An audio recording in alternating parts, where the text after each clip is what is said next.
Ang mga pangyayaring bumubuo sa tanda na sinabi ni Jesus ay nangyayari na ngayon, bakit dapat tayong maging interesado sa katotohanan ito? Dahil sinabi ni Jesus, kapag nakita ninyong nangyayari na ang mga ito, makatitiyak kayong malapit na ang kaharian ng Diyos. Salungguhit Lucas 21:31. Tutulong sa atin ang tanda na ibinibigay ni Jesus at ang kronolohiya ng Biblia para maunawa ang itinatag na ng Diyos ang kaharian sa langit.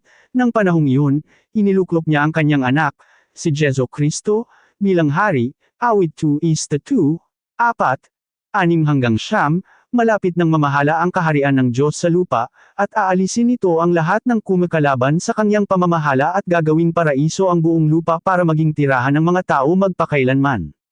Malapit nang matupad ang sinabi ni Jesus sa kanyang modelong panalangin, dumating nawa ang kaharian mo, mangyari nawa ang kalooban mo, kung paano sa langit, gayon din sa lupa. Mateo 6:10.